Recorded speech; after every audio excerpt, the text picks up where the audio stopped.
water signs, Cancer, Pisces, and Scorpio. Welcome po sa ating channel. At ito ay inyong Daily Gabay Tarot Love Reading for July 27, 2024. Para po ito sa lahat ng single, kay crush, sa may relasyon, sa buhay ng kasawa, friends and family connection. Please be reminded kung nag-resonate kayo, comment down.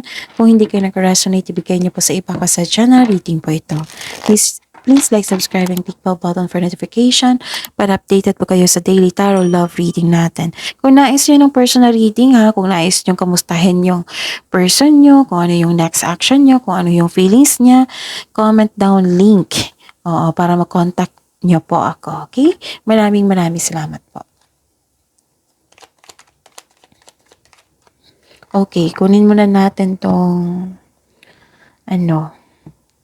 kunin muna natin yung ano yung iniisip, ano yung gustong sabihin ng person. Spirits guide, ano po yung gustong sabihin ng person ni Cancer, Pisces, and Scorpio sa kanila? I need 3 cards po. I'm trying to be someone you can trust.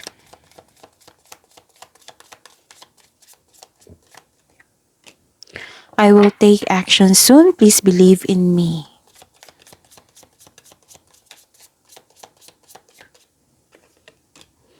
I'm lost. I don't know what to do.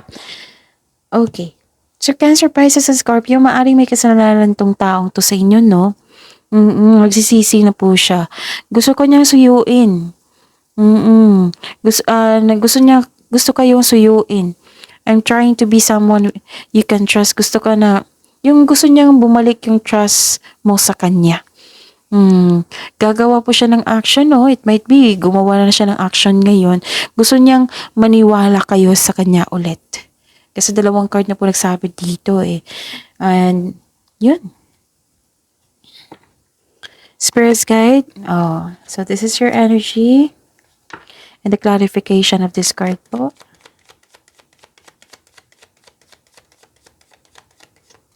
Yun kung may gusto nyo ng love reading, comment down link. Kasi magbigay ako ng link niyan. Okay. So, kunin ko muna lahat. Spirits guide, challenges po na ma-overcome sa love life ni Cancer, Pisces, and Scorpio ngayong July 27, 2024. The clarification of this card po.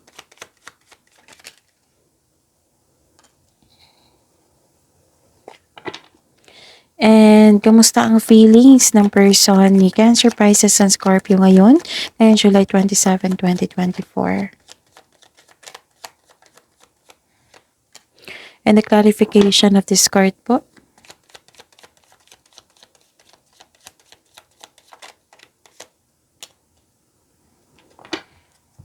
Okay. Kamusta ang energy ni Cancer, Pisces, and Scorpio sa love life nila? Nakita ko dito na mag-ingat po daw kayo sa isang tao na masakit magsalita. Oo. Nakita ko dito na hindi mo alam kung kailan susugod o atras sa isang hamon. Wala kayong confidence dito dahil sa mga nangyari. Maaring nagkipag-contact na to sa inyo ngayon kasi nagkaroon ka ng hesitation Tapos gusto niya magkaroon kayo ng connection, gusto niyang bumawi. Okay? Okay. You've been doing a great job to love yourself po. Actually, no, sa mga single dito, may potential kayong ma-meet mo yung posibleng romantic partner mo. Kaya maghanda po. Okay? So, yun. So, ano yung challenges na ma-overcome mo?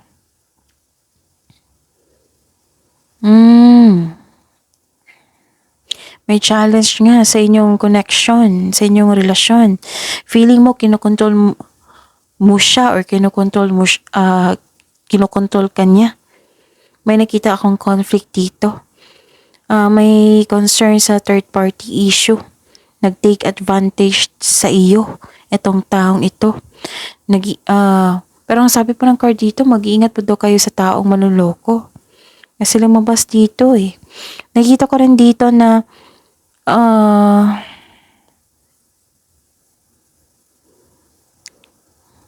isa sa inyo hindi maka-move on kasi naging toxic yung connection relasyon. Nauubusan ng pag-asa. Siguro, it might be umaasa kang magbago siya. Kasi nauubusan ka ng pag-asa sabi po dito. May nasabi talaga na hindi maganda. Isa sa dahilan na kung bakit kayo nagkaroon ng problema.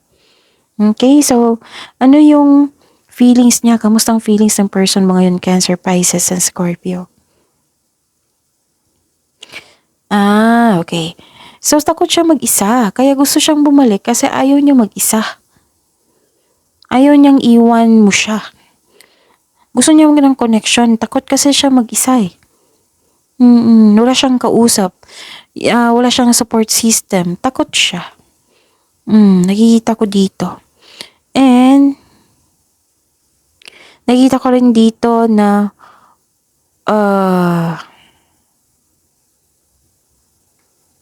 nag-overthink po siya. Nag-overanalyze din.